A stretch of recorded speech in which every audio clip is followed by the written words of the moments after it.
सभी को मेरा प्यार भरा नमस्कार। हमने कल एक बहुत ही सुंदर त्यौहार मनाया जिसका नाम है गणेश चतुर्थी।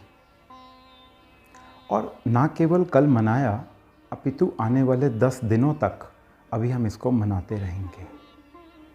ये वीडियो शुरू करने से पहले मैं आपको इतना बता दूं कि यह वीडियो हम सबके लिए है, पूरी मानव जाति के लिए है। किसी भी हम धर्म विशेष से अपना संबंध रखते हों, उस बात से कोई फ़र्क नहीं पड़ता। हम सब इस वीडियो का मैसेज ज़रूर ले सकते हैं। शुरू करते हैं हम ये वीडियो। तो हमने कल गणेश चतुर्थी मनाया। हम बचपन से ही गणेश जी के जन्म से रिलेटेड बहुत सारी कहानियाँ, कथाएं सुनते आए हैं।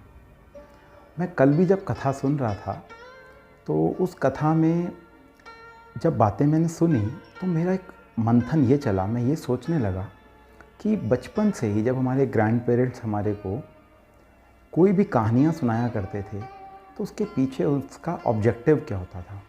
ऑब्जेक्टिव होता था कोई ना कोई लेसन, कोई ना कोई मैसेज हमारे को उस स्टोरी से मिलता था कि हमने क्या सीखा। इसी तरह से जो कथाएँ इसमें आज भी हमारे शास्त्रों में, किसी भी धर्मशास्त्र में लिखी हुई हैं, तो उनका भी कोई ना कोई बहुत सुंदर मैसेज आज भी इस मानव जाति के लिए है। उसी में से एक ये गणेश चतुर्थी की कथा है, जिसमें कि ये बताया गया कि माँ पार्वती ने अपने शरीर की मिट्टी से एक आकृति, जिसको गणेश जी का नाम दिया गया, उसको जन्म दिया अपने शरीर की मैल मिट्टी से। अब अगर मैं सोचने लगा कल इस बात में कि क्या आज हम तो मनुष्य हैं, वो तो देवी हैं, तो क्या हम मनुष्यों के शरीर पर भी इतनी मिट्टी है कि हमारे से एक पूरा का पूरा शरीर बन सके? तो मुझे उत्तर मिला नहीं। तो इसके पीछे का सिग्निफिकेंस, इसके पीछे का आध्यात्मिक रहस्य क्या हो सकता है? आज हम सभी इस शरीर को क्या मानते हैं कि मिट्टी का बना हुआ पुतला है, मिट्टी में ही एक दिन मिल जाना है, आग लगा दी जाएगी या दफना दिए जाएंगे, यही तो कहते हैं। तो मिट्टी का शरीर बनना अर्थात ये शरीर, आज हम सबके शरीर मिट्टी के हैं। ना केवल गणेश जी का शरीर मिट्टी का था, अपितु हम सबके शरीर मिट्टी के हैं और हम इस बात को ना भूलें। इसलिए ये त्यौहार हमारे बीच में आता है, हमारे को ये याद दिलाने के लिए। उसके बाद अब माँ पार्वती को अपनी रक्षा के लिए उस शरीर की रचना की माँ पार्वती ने। अब माँ पार्वती ने उनको बिठाया बाहर रखवाली के लिए। इतने में ही 10 साल की तपस्या के बाद वहाँ पर शंकर जी आते हैं। अब 10 साल के बाद आते हैं तो वो अपने पुत्र को नहीं पहचान पाते और गणेश जी जो कि पुत्र हैं वो अपने पिता को नहीं पहचान पाते। तो गणेश जी उनको अंदर जाने से मना करते हैं माता के आदेश के अनुसार। तो बताया ऐसा जाता है कि शंकर जी को इतना क्रोध आया, कि इतना गुस्सा आया कि उन्होंने गणेश जी का सिर ही काट दिया। अब फिर प्रश्न उठता है कि 10 साल की जो व्यक्ति तपस्या करके आ रहा हो, 10 साल की तपस्या, उसके बाद 10 साल की तपस्या के बाद एक साधारण व्यक्ति को भी क्या इतना क्रोध आएगा कि वो किसी का सिर काट दे? और सिर काटने का अर्थ क्या है? सिर काटने का अर्थ है आपने उसकी हत्या कर दी, आपने उसका मर्डर कर दिया। क्या ये पॉसिबल है? और उसके बाद माँ पार्वती नाराज़ हो जाती हैं कि मुझे तो मेरा पुत्र वापस चाहिए। तो उसके बाद वो क्या कहते हैं शंकर जी कहते हैं कोई बात नहीं, जो यहाँ से कोई दूसरा प्राणी जब निकलेगा मैं उसका शीश काट कर आपके पुत्र के शीश के स्थान पर लगा दूंगा, आपको आपका पुत्र वापस मिल जाएगा। और वहाँ से कौन गुजरता है फिर? हाथी। अब वो हाथी का सिर काटते हैं। पहले एक की हत्या की, अब दूसरे की हत्या की। ठीक है जी, हाथी का सिर काटा और वो गणेश के सिर के स्थान पर लगा दिया। अब प्रश्न उठता है कि ये सिर काटने का रहस्य क्या है? तो इसका रहस्य जो मुझे समझ में आता है वो ये है कि आज हम सबके जो सिर हैं, यानी कि बुद्धि भी तो यहीं पर है ना सिर में, तो जो बुद्धि है उसमें अहंकार भरा हुआ है। Proud, we are feeling so proud of so many things. हम बहुत सारी चीज़ों का अहंकार हमारे आज अपने सिर पर हम लेकर घूम रहे हैं। तो जब परमात्मा हमारे को ज्ञान देते हैं तो उस ज्ञान के बाद वो ये वाला सिर परिवर्तन हो जाता है किस में? एक बहुत ही वाइज, एक बहुत समझदार सिर में। समझदार मतलब किसका? हाथी का सिर। हाथी को बहुत वाइज एनिमल कहा जाता है, बहुत समझदार जानवर कहा जाता है। तो इसका रहस्य क्या रहा कि जब परमात्मा का ज्ञान हमें मिलता है तो जो हमारा अहंकार होता है वो मिट जाता है और उसकी जगह हम एक अपने वास्तविक स्वरूप में टिक जाते हैं, समझदार हो जाते हैं। हाथी का सिर लग गया। उसके बाद वहाँ बड़े बड़े कान दिखाए गए कि गणेश जी के कान बहुत बड़े बड़े हैं। अब बड़े कान का अर्थ, बड़े कान अर्थात कि ज़्यादा सुनना, हम ज़्यादा सुनने की शक्ति ज़्यादा हो। मुख बहुत छोटा दिखाया है, कम बोलें। आज व्यक्ति क्या कर रहे हैं, हम सभी इस दुनिया में ज़्यादा बोल रहे हैं, कम सुनते हैं। हम एक दूसरे को कह रहे सुनो तो सही आप मेरी बात। और ऐसा भी देखा गया कि जो बड़ी एक पोजीशन पर हो जाता है वो अपने से छोटों को तो बहुत ही कम सुनता है। तो ज़्यादा सुने, कम बोलें।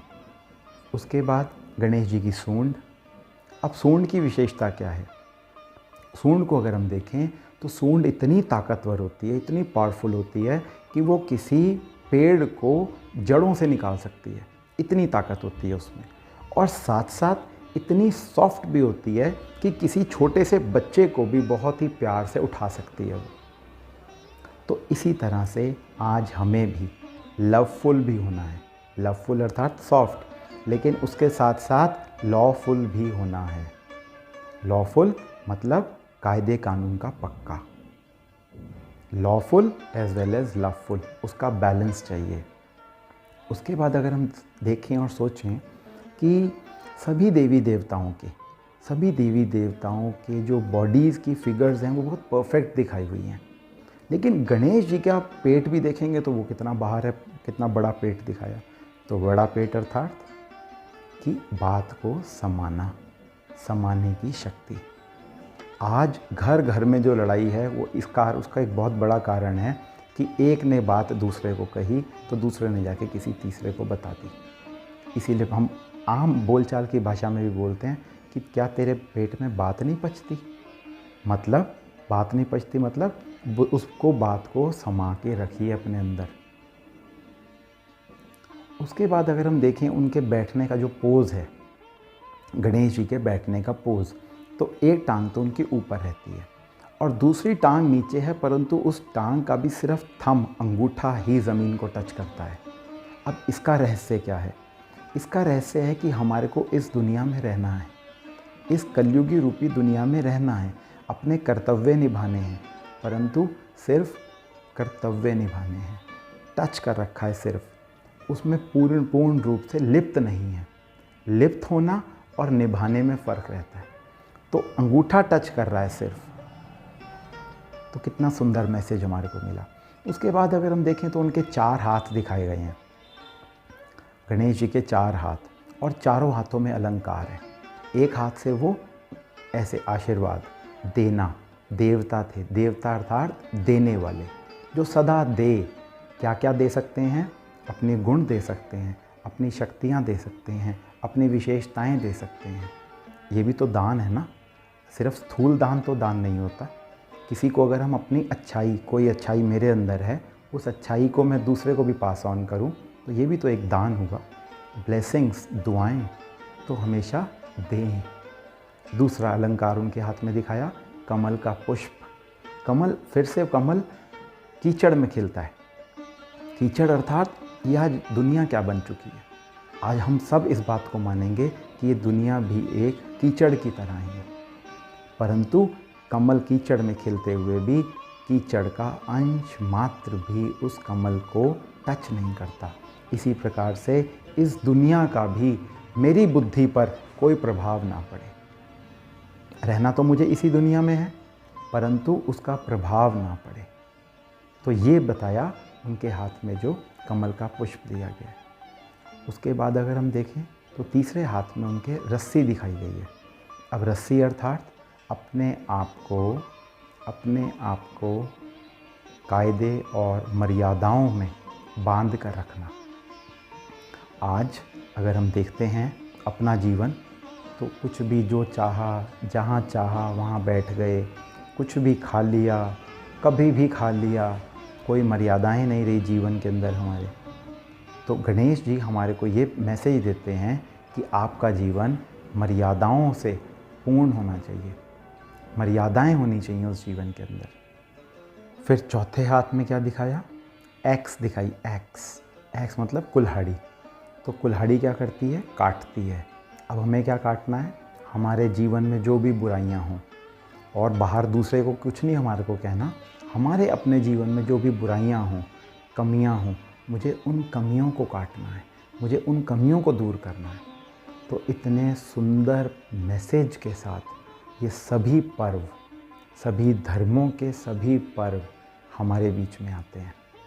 लेकिन हम सिर्फ फिज़िकल फॉर्म में तो उसको बहुत अच्छे से मनाते हैं, लेकिन उसका यथार्थ रूप क्या है, उसका ट्रू मीनिंग क्या है, उसको नहीं समझ पाते।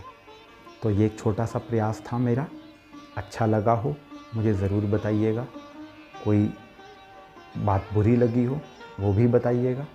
पहले ही माफ़ी चाहता हूँ।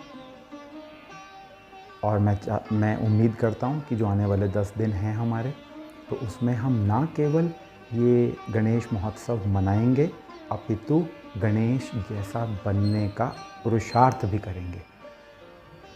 तभी इन त्योहारों का आना सार्थक होगा। और सोच के देखिए, अगर हम सभी इन बातों को अपने जीवन में धारण कर लें तो ये दुनिया कितनी सुंदर हो जाएगी। तो इसी आशा के साथ आपसे छुट्टी लेता हूँ आज। सभी को मेरा प्यार भरा नमस्कार।